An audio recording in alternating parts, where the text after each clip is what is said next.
Hi, thanks for joining us. We are coming to you live from Potomac Officers Club's 2025 Intel Summit. I'm Charles Lyons-Burt, Senior Content Specialist at Executive Mosaic. I am joined today by David Shedd. David is the former acting director of the Defense Intelligence Agency. He has had a long career in government and intelligence, and very, very grateful to be joined today by you, David. Delighted to be here.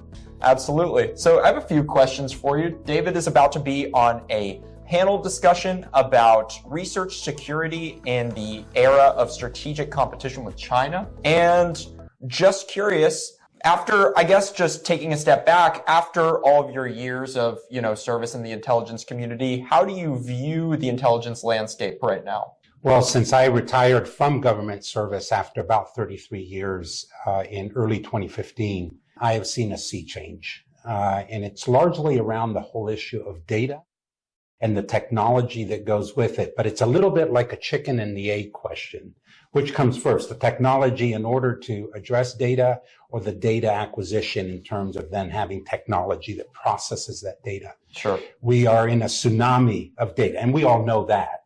The question is, as you look at what our adversaries would do to us, such as China, Russia, North Korea, Iran, they have the access to data that is dramatically different than maybe 15 to even 10 years ago.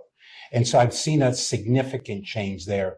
The other big monumental change is that the technologies are available at a far lower cost to our adversaries as well. And they haven't enhanced those. As you even see, for example, technology being applied to drones in Ukraine and the Russia conflict. And so you see that as a dramatic change in terms of what our adversaries can do to us.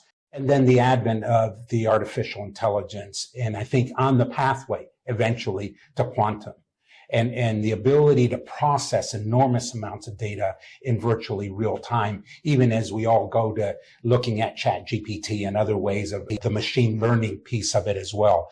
And so that's dramatically different in what our adversaries can do to us, but also it's a wake-up call of what we must do to respond to what they're able to do to us in terms of the threats. Definitely.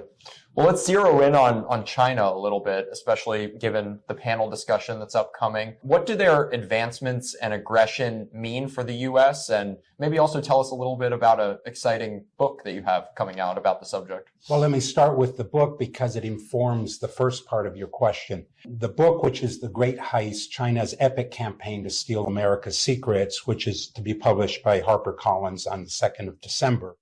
Is a book that goes into research of about the last 2 years, multiple interviews around cases of espionage and that. And what I've come away with is that China under Xi Jinping since 2012 in particular, although there's antecedents for it and we don't have time to get into that, has very systematically driven a plan known as Made in China 2025, which kicked off in 2015.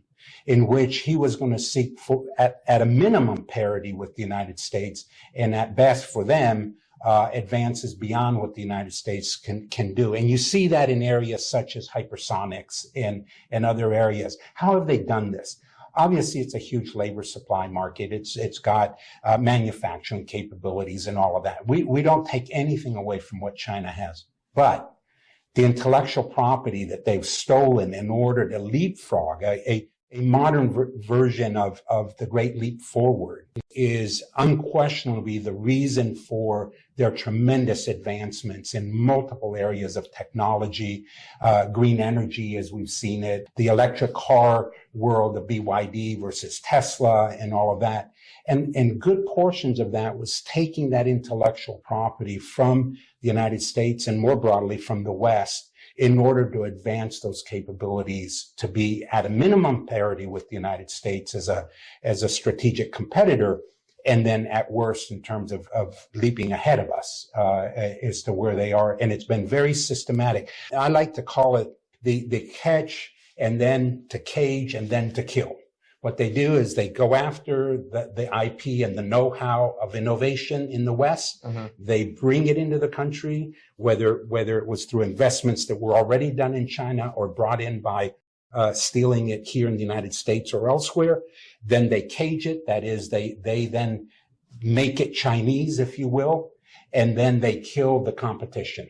And we've seen that. And so you have the story of Tesla having $1 billion of source code stolen from them out of their Shanghai production of batteries and driverless cars that now are in BYD, as an example. Yeah. Wow. Okay. Well, thank you. Next question for you is, where would you, we are at a government contracting focused conference. Where would you like to see increased collaboration between industry and government?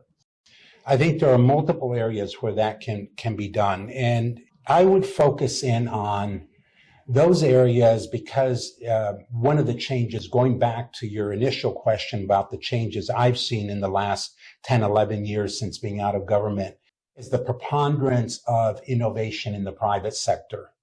And that the government that used to have somewhat of a corner of the market on innovation through DARPA and the intelligence community's version of IARPA and that sort of thing really takes place in Silicon Valley, in the Dulles corridor and elsewhere. And that there really needs to be a very strong area of collaboration with these sort of breaking technologies that should not be exported outside. And so I would start with, what are you trying to protect? And I think the government can work with the private sector and vice versa in identifying what are the crown jewels in the world of AI. So if you take the H20 chip with NVIDIA, you might say, well, it's okay up to the H20, but not beyond in terms of what can leave the United States. But then you protect that jointly as a matter of protection. The second thing is I think we need to elevate as a nation economic security as a national security matter. In other words, when BYD overtakes Tesla in electric car production, for example, and selling them throughout the world, that means jobs that we don't have. So there's an economic security piece of collaboration that ought to fit in there. And finally, and certainly not exclusively finite list of improvements, is that there has to be better information sharing between the private sector and the government. We've long said this, but in the area of economic competition, I think it becomes even more critical to have that area of collaboration between the know-how on the university campuses, the laboratories, the national lab systems, and elsewhere, which we know the Chinese are trying to. And when I say the Chinese, let me clarify. It's the Chinese Communist Party and their artifacts, like the Ministry of State Security, they're going after. It's not the Chinese people. It's not about that. Yeah. This is about an 80 million strong Chinese Communist Party that is intent under the leadership of Xi Jinping to pursue this on our campuses, in our national laboratories, in our research and development inside our blue chip companies, and even the small startups, because they have applied venture capital and private equity from China in order to own a piece of the rock, so to speak. Yeah, well, absolutely. That makes a lot of sense. I believe you have an interest as well in sort of the ubiquity of counterintelligence and the rise of that.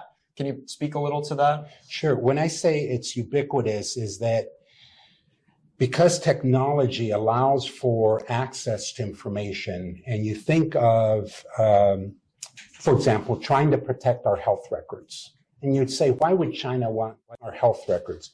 Well, if they're doing bio programs, that would be a very useful thing to have in terms of that data. And so counterintelligence is more broadly defined than what is classified secret or top secret or code word. It's much more about the data around the various elements of our society that are personal data. My records were taken in 2015 as part of the Office of Personnel and Management, along with 2 million others of my friends and colleagues. And so it's data that I think needs to be protected at a much higher level.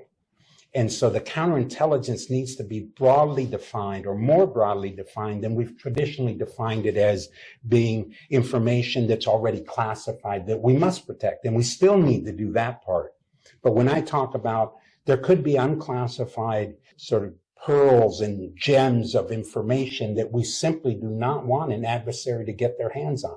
So that's what I mean by the ubiquitous nature of that, because I maintain the one with the most data and the capability to process that data will win the long war. Absolutely. All right. Well, a lot of really insightful takeaways there, David. Thank you for sharing your time with us. Thank you, Charles. Delighted to do so. Absolutely. And thanks at home for watching. Everyone be sure to check out Potomac Officers Club's upcoming slate of events. We have a very exciting 2025 Homeland Security Summit coming on November 12th, which will be keynoted by Secretary Kristi Noem. We'll see you there.